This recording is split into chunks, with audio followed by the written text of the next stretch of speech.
नमस्कार, ईटीना स्वदेश पर आपका स्वागत है। टैक्स मंत्रा के स्पेशल एपिसोड में हम बात करने वाले हैं आपके जीवन से जुड़े हुए महत्वपूर्ण मुद्दे की, आपकी प्रॉपर्टी की, आपकी संपत्ति की, कि अगर आप अपनी प्रॉपर्टी को बेचते हैं तो कैसे टैक्स की लायबिलिटी आती है, आपकी लैंड है या फिर आपका घर रीडेवलपमेंट में जाता है और उसके बाद आपको जो ज़्यादा एरिया का घर मिलता है उस पर आपको कितना टैक्स चुकाना होता है अगर आप उसे बेचते हैं। तो तमाम मुद्दों पे बात करेंगे इस स्पेशल एपिसोड में और हमारे साथ जुड़ रहे हैं देश के जाने माने प्रॉपर्टी और टैक्स एक्सपर्ट रमेश प्रभु जी। बहुत बहुत स्वागत है रमेश प्रभु जी हमारे स्टूडियो में आने के लिए। सर, ये जो एपिसोड है इस पे हम पूरा निचोड़ निकालेंगे कि जो प्रॉपर्टी से जुड़े हुए टैक्स के नियम हैं वो किस तरह से है, क्योंकि आजकल लोगों के द्वारा जब प्रॉपर्टी बेची जाती है, फिर कुछ और खरीदी जाती है, प्लॉट बेचा जाता है, खरीदा जाता है, तो कई सारे सवाल होते हैं।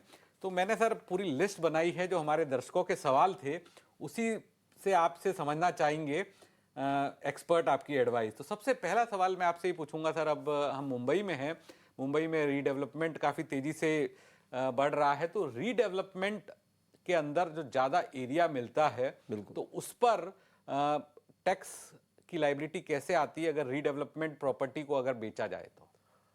देखिए, पहली बात है कि जब रीडेवलपमेंट होती है तो आपको एडिशनल एरिया दिया जाता है, दूसरा कॉर्पस दिया जाता है, भाड़ा भी दिया जाता है। इसके ऊपर कोई इनकम टैक्स नहीं है, क्योंकि ये माना जाता है कि आपका जो भी गेन्स है, मतलब प्रॉपर्टी है, लगभग 2 साल के ऊपर आपने होल्ड किया है, तो इसके लिए जब रीडेवलपमेंट में जाता है तो 2 साल के ऊपर आपका जो रीडेवलपमेंट बन के आता है उसमें कोई जो एडिशनल एरिया मिलता है उसके ऊपर टैक्स नहीं है। मान के चलते हैं कि डेवलपमेंट एग्रीमेंट बन गया और आपने उसको जो है परमानेंट ऑल्टरनेट अकोमोडेशन एग्रीमेंट आपको मिलता है, वो मिलने के लिए 2 साल 2.5 साल के बाद मान लो आपको नया फ्लैट मिलता है। ये दरमियान मतलब 2 साल के बाद यदि अंडर कंस्ट्रक्शन प्रॉपर्टी जो रीडेवलपमेंट मिलता है वो आप बेचते हो विद एडिशनल एरिया, 2 साल के बाद बेचते हो, उसको लॉन्ग टर्म कैपिटल गेन बोला जाता है। यदि आप प्रॉपर्टी मिलने के बाद, नया प्रॉपर्टी मिल जाता है आपको, जो पोजीशन मिलती है नया बिल्डिंग बनने के बाद, वो 2 साल आप रोकते हो और 2 साल के बाद आप बेचते हो, उसको लॉन्ग टर्म कैपिटल गेन बोला जाता है। तो शॉर्ट टर्म और लॉन्ग टर्म इस तरह का 2 प्रकार की होती है। यदि लॉन्ग टर्म आप बेचते हो तो आपको लॉन्ग टर्म के हिसाब से 12.5%, आज के तारीख में 12.5% आपको टैक्स आता है। यदि शॉर्ट टर्म होता है, मतलब 2 साल के अंदर आप बेचते हो, तो आपको रेगुलर जो टैक्स स्लैब आता है, जो आपका अदर इनकम है, उसके साथ इसको भी जोड़ के जो स्लैब में आता है उस हिसाब से एडिशनल एरिया का या पूरा का? पूरा का। और एडिशनल एरिया जैसे अगर 1000 स्क्वायर फीट था और उसमें 300 स्क्वायर फीट एडिशनल मिला तो वो उस पर टैक्स लायबिलिटी नहीं? बिल्कुल नहीं है। अच्छा, तो ये लोगों के लिए क्लैरिटी दे दी रमेश प्रभु ने कि आपको जो एडिशनल एरिया मिलता है उस पर बेचा जाता है तो टैक्स की लायबिलिटी नहीं आती। नहीं, बिल्कुल सर, अब मैं मेरे सवालों का सिलसिला शुरू करता हूं। जो सवाल है मेरे सर, क्या घर जमीन बेचने पर मिलने वाला मुनाफा टैक्स के दायरे में आता है? प्रॉपर्टी बेचने पर टैक्स आपने बताया जो कैपिटल गेन है लॉन्ग टर्म शॉर्ट टर्म होता है, और 2 साल से पहले और 2 साल के बाद बेचने में क्या फर्क है, अगर आप हमारे दर्शकों को बता पाए तो? बिल्कुल। देखिए, प्रॉफिट, जो भी प्रॉफिट होगा, बिजनेस में हो या प्रॉपर्टी बेच के आप करते हो, इसमें टैक्स लगेगा। बट इनकम टैक्स में अलग अलग हेड ऑफ इनकम बताया गया, जिसमें ये जो प्रॉपर्टी बेच के जो आप इनकम कमाते हो उसको कैपिटल गेन बोला जाता है और उसको under the head income from capital gains में जोड़ा जाता है। ये पहली मतलब टैक्सेबल है, प्रॉफिट होता है तो टैक्सेबल है। अभी दूसरा सवाल आता है कि ये जो टैक्स है ये स्पेशल टैक्सेशन होता है। इसमें 2 प्रकार का इनकम होता है, एक को हम बोलते हैं शॉर्ट टर्म कैपिटल गेन, दूसरे को हम बोलते हैं long term capital gain. Short term capital gain मतलब जो प्रॉपर्टी जो आप होल्ड करते 2 साल तक और 2 साल के अंदर आप बेचते हो, आज प्रॉपर्टी खरीदा 2 साल के अंदर आप बेचते हो, उसको शॉर्ट टर्म बोला जाता है। और दूसरा जो प्रॉपर्टी 2 साल के बाद आप बेचते हो, होल्ड किया, तो उसको लॉन्ग टर्म बोला जाता है। इसमें फर्क क्या है? टैक्सेशन रेट में फर्क है। शॉर्ट टर्म कैपिटल गेन है तो आपको रेगुलर इनकम टैक्स का जो स्लैब है उसमें से आपको टैक्स भरना है। यदि लॉन्ग टर्म है उसमें स्पेशल टैक्स रेट गिनता है। जैसे कि आगे जाते हैं तो आपको पता चलेगा कि लॉन्ग टर्म में यदि 23 जुलाई 2024 एक कट ऑफ डेट है, उस हिसाब से यदि आपका पहले का प्रॉपर्टी है और आप 23 जुलाई 2023 का पहले का प्रॉपर्टी है और आप बेचते हो, तो आपको दो ऑप्शन दिया जाता है कि आप नॉर्मल 20% भर के आप कैपिटल गेन करना चाहते हो, उसमें इंडेक्सेशन मिलता है। और यदि आप नया टैक्सेशन रूल में जाते हो तो बिना इंडेक्सेशन आपको 12.5% टैक्स लगता है। इस तरह का एक ये है। और लॉन्ग टर्म में आपको निवेश करने के बाद अलग अलग नया घर लेना, ये उसमें भी आपको बहुत कुछ राहत मिलती है। बिल्कुल सर, तो प्रॉपर्टी बेचते समय किन खर्चों को घटाया जा सकता है? ब्रोकरेज, लीगल फीस, रजिस्ट्रेशन खर्च कैसे घटते हैं या नहीं घटते? अगर प्रॉपर्टी घाटे में बेची जाए तो टैक्स देना पड़ेगा क्या? और प्रॉपर्टी में हुआ जो नुकसान है आगे कितने सालों तक एडजस्ट किया जा सकता है? हम इक्विटी में देखते हैं, एफएनओ वगैरह में क्या 8 सालों तक एडजस्ट किया जा सकता है। तो अगर प्रॉपर्टी नॉर्मली कम ही मामलों में देखने को पड़ता है कि प्रॉपर्टी घाटे में बेची जाए, बट फिर भी अगर घाटे में बेची जाए तो कैसे उसको एडजस्ट किया जा सकता है? तो पहला मैं आपका आखिर का सवाल लेता हूँ। यदि प्रॉपर्टी में यदि आप कोई लॉस करते हो और लॉस उसी साल का, मान लो उसमें दो प्रकार का, again long term, short term. यदि आपका शॉर्ट टर्म कैपिटल लॉस है और दूसरा कोई भी गेन है, लॉन्ग टर्म गेन है या शॉर्ट टर्म गेन है, उसके साथ एडजस्ट हो सकता है ओके। उसी साल में शॉर्ट टर्म जो है लॉस दोनों के साथ एडजस्ट हो जाएगा। यदि लॉन्ग टर्म लॉस है, वो आप दूसरा किसी के साथ एडजस्टमेंट नहीं हो सकता है। लॉन्ग टर्म के साथ ही आपको एडजस्ट करना है। और दूसरा, आपने उस साल के इनकम में आप वो एडजस्ट नहीं कर पाए तो आप अगले 8 साल तक आप इसको लेके जा सकते हैं। और यदि आप 8 साल तक आप लेके जाते हो तो उसमें ये होगा कि आपको जो रिटर्न है उस साल का रिटर्न टाइमली भरना है। मतलब जो ड्यू डेट है, हाँ हाँ 31 जुलाई मान लो ड्यू डेट है या अक्टूबर ड्यू डेट है, उसके अंदर आपको रिटर्न फाइल करना है। यदि आप रिटर्न उस टाइम में नहीं भरते हो तो फिर वो लॉस आप कैरी फॉरवर्ड नहीं कर सकते। बिल्कुल, इस तो ये तरह तो का इक्विटी प्रावधान जैसा ही हो गया एक तरह से। बिल्कुल इक्विटी में या बाकी का जो गेन है अगला सवाल सर मेरा है, घर बेचकर दूसरा घर खरीदने पर टैक्स कैसे बचता है? सेक्शन 54 क्या है और इसके क्या फायदे मिल सकते हैं? प्लॉट या दुकान बेचकर घर खरीदने पर कौन सा सेक्शन लगता है? बिल्कुल। जो प्रॉपर्टी है उसमें दो प्रकार में डिवाइड किया गया। पहला आ जाता है अपना घर, जो आपका हाउस है उसको, और दूसरा है अन्य प्रकार का प्रॉपर्टी। अभी घर मतलब आप जो रहते हैं या जो रहने को देते हैं, भाड़े में देते हो वो। और दूसरा अन्य प्रॉपर्टी मतलब जमीन हो सकती है, आपका ज्वेलरी हो सकती है, वो भी एक प्रॉपर्टी है। फिर आपका मान लो प्लॉट है, जमीन प्लॉट, ये जो है अलग प्रॉपर्टी या कॉमर्शियल हो सकती है, या टेनेंसी राइट है या अदर प्रॉपर्टी है। अभी जो घर है वो आप बेचते हो और जो गेन आता है तो वो गेन को आप इन्वेस्ट करते हो और एक घर में, तो फिर आपको इनकम टैक्स नहीं लगता है।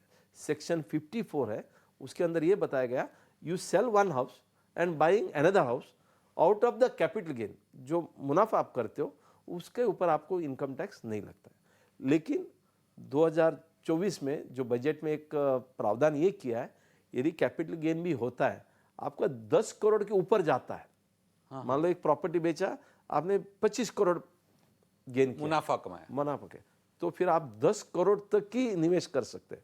10 करोड़ के ऊपर जो है उसके ऊपर आपको tax long term, short term जो भी है। बिल्कुल लॉन्ग टर्म। शॉर्ट टर्म में तो वो रेगुलर इनकम के साथ जुड़ जाता है, कोई निवेश करके आपको नहीं और होता। सर इसमें क्या ड्यूरेशन भी है कि मैंने प्रॉपर्टी बेची, उसके इतनी वक्त में मुझे प्रॉपर्टी खरीदनी है? बिल्कुल। आप जब भी घर बेचते हो या कोई भी प्रॉपर्टी ये करते हो तो आप 1 साल के बेचने का 1 साल के पहले आप कोई भी नया घर खरीद सकते हैं, सो दैट निवेश हो गया। या अगला 2 साल के अंदर, आज प्रॉपर्टी बेचा, अगला 2 साल के अंदर आप प्रॉपर्टी ले सकते हो। यदि आप अंडर कंस्ट्रक्शन प्रॉपर्टी लेते हो बिल्डर के साथ या आप खुद का बंगलो बनाते हो, तो आपको जब से प्रॉपर्टी बेचा उसका 3 साल के अंदर आपको कंस्ट्रक्शन करके कंप्लीट करना है। दूसरा ये भी होता है, कई बार आप इससे में मतलब इंस्टॉलमेंट में घर खरीदते हो कभी कभी, या दूसरा आपको लेने में टाइम लगता है, आपको 2 साल तक मौका है, तभी आपको क्या करना होगा, रिटर्न भरने के पहले एक गवर्नमेंट ने एक स्कीम दिया है, कैपिटल गेन्स अकाउंट स्कीम। आप उस कैपिटल गेन अकाउंट स्कीम में रिटर्न भरने के पहले आप निवेश कर सकते हैं। वो आपका सेविंग्स अकाउंट भी हो सकता है या आपका टर्म डिपॉजिट भी हो सकता है, मतलब जो फिक्स डिपॉजिट, उसके ब्याज वगैरह आपको मिलेगा। लेकिन वो जो इन्वेस्टमेंट आप करेंगे तो आपको अगला 2 साल के अंदर यदि घर नया खरीदते तो वो उसको यूज कर सकते हैं, नहीं तो कंस्ट्रक्शन में 3 साल एक हमारे दर्शक है सुनील का, उनका एक सवाल है। उनका एक घर था इंदौर के अंदर। उन्होंने घर बेचने की प्लानिंग थी, सौदा लगभग हो गया था और उसी एंटिसिपेशन में उन्होंने एक डील कर दी। एक बड़ा सा रिसोर्ट टाइप बड़ा बंगलो खरीदा, लेकिन जो डील थी वो नहीं हुई और बाद नई चीज जो खरीदनी थी वो खरीद ली। और वो बाद वाली डील अगर बाद में होती है तो दोनों का एडजस्टमेंट होगा। हाँ बिल्कुल होगा, बट जो भी चीज़ है 1 साल के अंदर होना चाहिए। मतलब मान लो आपने एक बेचने का डील कर रहे थे और नया आपने ऑलरेडी ले लिया, हाँ, तो ये कम से कम ये जो डील है 1 साल पहले या 2 साल बाद के अंदर ये होना चाहिए। अच्छा, मतलब 1 साल का मुद्दत आपको मिलता है। एक पहले और दो बाद में। करेक्ट। बिल्कुल। या आपने दूसरा एक सवाल किया था, जो क्या क्या खर्चा, ये इंपॉर्टेंट था। प्रॉपर्टी में बेचता हूं तो क्या क्या खर्चा आपको बाद मिलता है। देखिए, एक तो जो प्रॉपर्टी आपने खरीदा है उसके लिए कुछ तो आपने निवेश किया है, हाँ, तो वो जिसको हम बोलते हैं कॉस्ट ऑफ एक्विजिशन, हाँ, वो तो आपको मिलता ही है, डिडक्ट होता है। और दूसरा है, आपने ये कॉस्ट प्रॉपर्टी जो खरीदा है 2001 1 अप्रैल 2001 के पहले आपने खरीदा है, मान लो 1950 में लिया, 60 में लिया, 70 में लिया, तो 1 अप्रैल 2001 का जो मार्केट वैल्यू है जिसको हम बोलते हैं stamp duty rate, circle rate, उसको रिप्लेस किया जाएगा। एक पहला। दूसरा जो है, आपको खरीदते टाइम आपने स्टैम्प ड्यूटी भरा होगा, रजिस्ट्रेशन भरा होगा, वो भी आपको डिडक्शन मिलता है। तीसरा, आपने कुछ इंप्रूवमेंट किया होगा। मान लो आपने घर लिया तो कोरा था, मतलब बैर था, तो आपने उसको बहुत सारा इंप्रूवमेंट किया, प्लास्टरिंग किया, रिपेयरिंग किया, बहुत कुछ रिनोवेशन किया, या 10 साल के बाद आप उसको रिनोवेशन करते हैं। All this is called cost of improvement. जितने भी आप इंप्रूवमेंट के लिए डालते हैं वो भी डिडक्शन मिलता है। और तीसरा जो है, आप जब बेचते हो तो आपने ब्रोकरेज दिया होगा या आपने कोई खर्चा किया होगा, जैसे कि स्टैम्प ड्यूटी रजिस्ट्रेशन का भी आपने देने की वादा किया होगा, लीगल फीस दिया होगा, टाइटल रिपोर्ट दिया होगा, पब्लिक नोटिस का दिया होगा। ये पूरे का पूरा खर्चा आपको बाद मिलता है। जो बचा हुआ है उसको ही कैपिटल गेन बोला जाता है। ओके। और सर घाटे में बेची जाए तो उसको तो लॉस हो जाएगा। और फिर वो लॉस आप आइदर कैरी उसी फॉरवर्ड साल कर का सकते हैं। या उसी साल का शॉर्ट टर्म गेन या लॉन्ग टर्म गेन में आप एडजस्ट करो, नहीं है तो अगला 8 साल तक आप कैरी फॉरवर्ड करो। बिल्कुल, बिल्कुल समझा सर। और ये प्रॉपर्टी बेचकर जो बॉन्ड्स में भी निवेश किया जा सकता है कि कितना पैसा निवेश किया जा सकता है और कौन से सेक्शन के अंदर ये जो निवेश है वो टैक्स फ्री हो जाता है। बिल्कुल। कई बार जो सीनियर सिटीजन है वो बोलते हैं कि हमको फ्लैट में वगैरह री इन्वेस्ट नहीं करना है या रेसिडेंशियल घर नहीं लेना है, तो वो क्या करते हैं कि एक नया स्कीम उनको दिया है, सेक्शन 54 EC। उसके अंदर जो आपका मुनाफा होता है तो कम से कम मतलब मैक्सिमम आप 50 लाख तक निवेश कर सकते हैं। ये जो बॉन्ड है इसको हम लोग इंफ्रास्ट्रक्चर बॉन्ड बोलते हैं, जैसे कि रेलवे का बॉन्ड हो या इंफ्रास्ट्रक्चर का बॉन्ड हो, वो गवर्नमेंट का मिलता है। और ये गवर्नमेंट गारंटेड बॉन्ड है और इसमें आपको 5 साल तक निवेश रखना पड़ेगा और उसमें नॉमिनल इंटरेस्ट 5 to 6% आपको मिलता है। और जो इंटरेस्ट मिलेगा उसके ऊपर तो आपको इनकम टैक्स आएगा, इनकम फ्रॉम अदर सोर्सेस में, मगर जो इन्वेस्टमेंट करेंगे वो जब 5 साल के बाद आपको जब रिटर्न मिलेगा उसके ऊपर कोई इनकम टैक्स कैपिटल के ऊपर नहीं होगा। नहीं सर, लेकिन इंटरेस्ट पे तो लग रहा है इनकम। और तो इंटरेस्ट जो 5% या 6% मिलता है उसको रेगुलर आपका टैक्स ब्रैकेट के अंदर है, तो 12 लाख के अंदर है तो फिर नहीं लगेगा। यदि क्योंकि it is income from other source है। यदि 12 लाख के ऊपर है जो भी स्लैब के हिसाब से आपको टैक्स भरने को आएगा। लेकिन जो मुद्दल है जिसके ऊपर आपको 20% इनकम टैक्स लगता था या 12.5% इनकम टैक्स लगता, वो नहीं लगेगा। बिल्कुल। और सर ये जो आपने बताया कि कैपिटल गेन अकाउंट स्कीम, इसका कब इस्तेमाल करना चाहिए और इसमें अगर आपने जो पैसा रखा है उसका इस्तेमाल नहीं हो तो फिर क्या होगा? बिल्कुल। जब भी आप एक कैपिटल गेन स्कीम अकाउंट जिसमें हम निवेश कब करते हैं, जब आपने सोचा कि मुझे कैपिटल गेन में मतलब जो वेरियस स्कीम्स है, जैसे कि प्रॉपर्टी में खरीदना है, प्रॉपर्टी खरीदना है तो रिटर्न फाइल करने के पहले मैं नहीं लेता हूँ, मुझे 3 साल का मुद्दत दिया है कंसेशन के लिए और मुझे 2 साल का मुद्दत दिया है for the purpose of purchasing, बराबर है। लेकिन रिटर्न फाइल तो मान लो मैंने मार्च में बेचा, जुलाई में मुझे रिटर्न भरना है, तो रिटर्न भरने के पहले क्योंकि आप निर्णय नहीं ले पाए किधर लेना है क्या लेना है, क्योंकि आप ढूंढ रहे हैं तो आप कैपिटल गेन अकाउंट में डाल सकते हैं। इसका माध्यम से आपको पूरा का पूरा डिडक्शन मिलेगा और उसके बाद जब भी आपको निवेश करना है 2 साल के अंदर आप उसको निकाल दो और निकाल के प्रॉपर्टी में डाल दो। निकालते टाइम आपको डिक्लेरेशन देना है बैंक को, जो नेशनलाइज बैंक में आप स्कीम, तो वो आपको निकालने को देंगे। यदि आपने 3 साल के अंदर कोई भी कंस्ट्रक्शन नहीं किया या नया घर नहीं लिया 2 साल के अंदर, तो आपको लगा कि भाई अभी मुझे कंटिन्यू नहीं करना स्कीम में, आप उसको विड्रॉ करो। जब आप विड्रॉ करोगे उस टाइम में जो भी कैपिटल गेन रहेगा वो कैपिटल गेन उस साल में जिस दिन आप विड्रॉ करोगे उस दिन आपको भरने को आएगा। इसका मतलब आपको एक अगला तरह से केवल पार्क कर दिया आपने कुछ वक्त के लिए, बिल्कुल एक तरह से वो मियाद मिल गई जिसपे आपने टैक्स नहीं भरा और अपने पैसे को पार्क कर दिया सेफली। और आपको लगा कि मुझे इन्वेस्टमेंट करना है, आप कर दीजिए फिर, ठीक है, कोई दिक्कत बिल्कुल। अगला सवाल जो मेरा है सर वो है जॉइंट ओनरशिप, गिफ्ट और इनहेरिटेंस का। जॉइंट प्रॉपर्टी बेचने पर टैक्स किसे और कैसे देना होता है? विरासत में मिली प्रॉपर्टी बेचने पर टैक्स कैसे लगता है? और रिश्तेदार से मिली गिफ्ट प्रॉपर्टी पर टैक्स लगेगा या नहीं लगेगा? हाँ बिल्कुल। पहला हम आते हैं इनहेरिटेंस। मान लो जो भी प्रॉपर्टी आपको इनहेरिटेंस में मिलता है तो उसके ऊपर तो कोई इनकम टैक्स नहीं है, क्योंकि एस्टेट ड्यूटी तो हमारा हिंदुस्तान में नहीं है, तो आपको नहीं आएगा। मगर आप जो इसको बेचते हो 1 साल 2 साल 3 साल जब भी आप बेचोगे, तब आपने जो बेचा है उस वैल्यू के हिसाब से, और जो कॉस्ट ऑफ एक्विजिशन है वो जो आपका प्रीडिसेसर जिसने लिया था, मान लो मेरा फादर ने लिया था प्रॉपर्टी 25 साल पहले लिया था, आज मैं बेच रहा हूँ क्योंकि आज फादर गुजरने के बाद मेरे पास आया, तो जैसे ही मैं बेचा तो 25 साल का जो होल्डिंग पीरियड डैडी का है, फादर का, वो माना जाएगा। तो उनका जो वैल्यू है वो लिया जाएगा, उस हिसाब से इंडेक्सेशन भी होगा, उस हिसाब से मुझे कैपिटल गेन में राहत भी मिलेगा। ये है इनहेरिटेंस में। दूसरा गिफ्ट में, जब हम गिफ्ट करते हैं, अगेन रिलेटिव के अंदर कुछ क्लोज रिलेटिव्स है जैसे कि father, mother, spouse, children, sister, nephew, niece, daughter in law, sister in law, इन लोग को जब हम देते हैं उसके ऊपर कोई ना इनकम टैक्स मुझे भरना पड़ेगा, ना जिसको हमने गिफ्ट दिया उनको देना पड़ेगा। मगर अगेन जब वो बेचता है उनको देना पड़ेगा। और तीसरा, हम तो आपका दोस्त है, आपको बोल दिया कि चलो मेरा प्रॉपर्टी मैं आपको गिफ्ट देता हूँ, हालांकि हमारा रिलेशन नहीं है, तब आपको उसके ऊपर इनकम टैक्स आएगा, because this is something which you have received as a gift.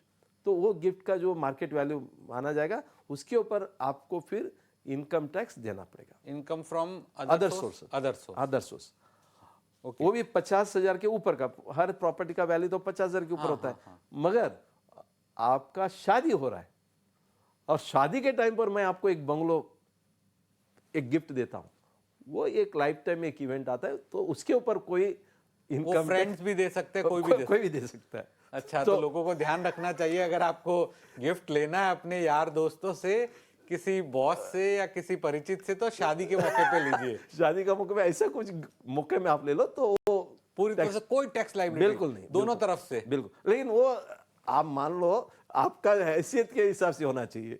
मतलब आज मुकेश अंबानी का शादी होती है तो उनको बंगलो दिया तो ये वाजिब है, लेकिन छोटा सा जो सैलरीड क्लास है उसको कोई भी आके देता है तो फिर इनकम डिपार्टमेंट सवाल खड़े कर सकता है। बिल्कुल। तो बट मोर और लेस एक लाइफ टाइम में एक बार ऐसे इवेंट में एग्जाम्पशन है, कोई दिक्कत नहीं। बिल्कुल सर। खेती की जमीन और स्पेशल केस में आपने और एक सवाल किया था, सॉरी, कि जॉइंट प्रॉपर्टी, हाँ जॉइंट प्रॉपर्टी का, यस, जॉइंट प्रॉपर्टी पर टैक्स बेचने पर कैसे देना होता है? क्योंकि मेरी और मेरी पत्नी दोनों की 50-50 की प्रॉपर्टी है, हमने डिसाइड करा वो बेच देते हैं, पत्नी नहीं कमाती है, मैं कमाता हूं, तो क्या टैक्स लायबिलिटी? बिल्कुल।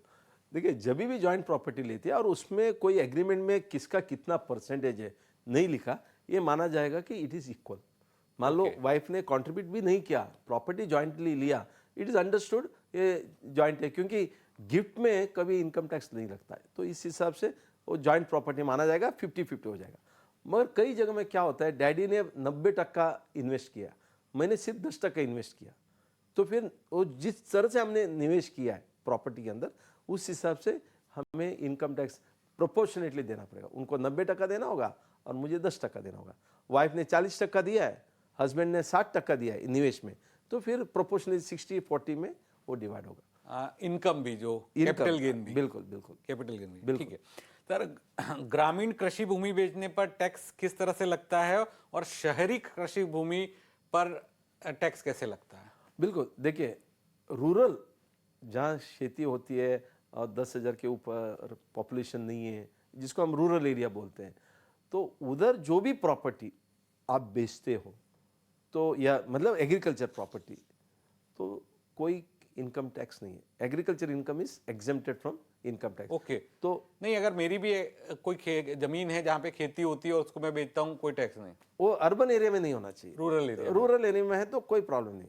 बहुत सारा गांव में शेतकरी लोग, मतलब जिसको हम बोलते हैं किसान। एग्रीकल्चर, किसान लोग बेचते हैं, तो 10 करोड़ आता है, 5 करोड़ आता है, उसके ऊपर कोई इनकम टैक्स नहीं, क्योंकि इट इज एग्रीकल्चर। मगर एक ये होते कि अर्बन एरिया में आपका प्रॉपर्टी है, एग्रीकल्चर है मान लो, फिर भी उसके ऊपर इनकम टैक्स लगेगा।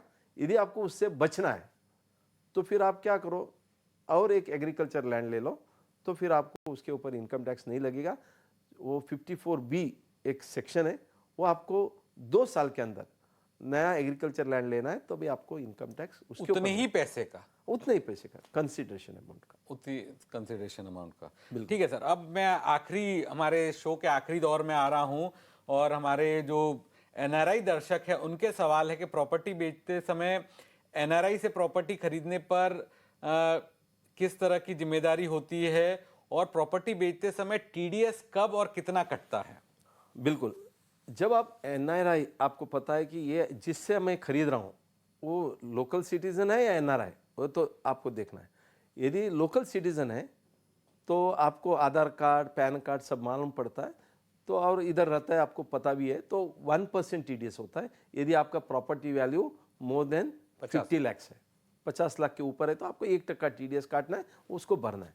यदि वो एनआरआई है तो फिर आपको 20% इनकम टैक्स काटना है। और ये under 20% TDS on the entire consideration amount. Okay, अगर 1 लाख का मैंने फ्लैट खरीदा किसी एनआरआई से तो 20% मुझे, बिल्कुल 20,000 रुपया टीडीएस काटना होगा। 20 लाख रुपया।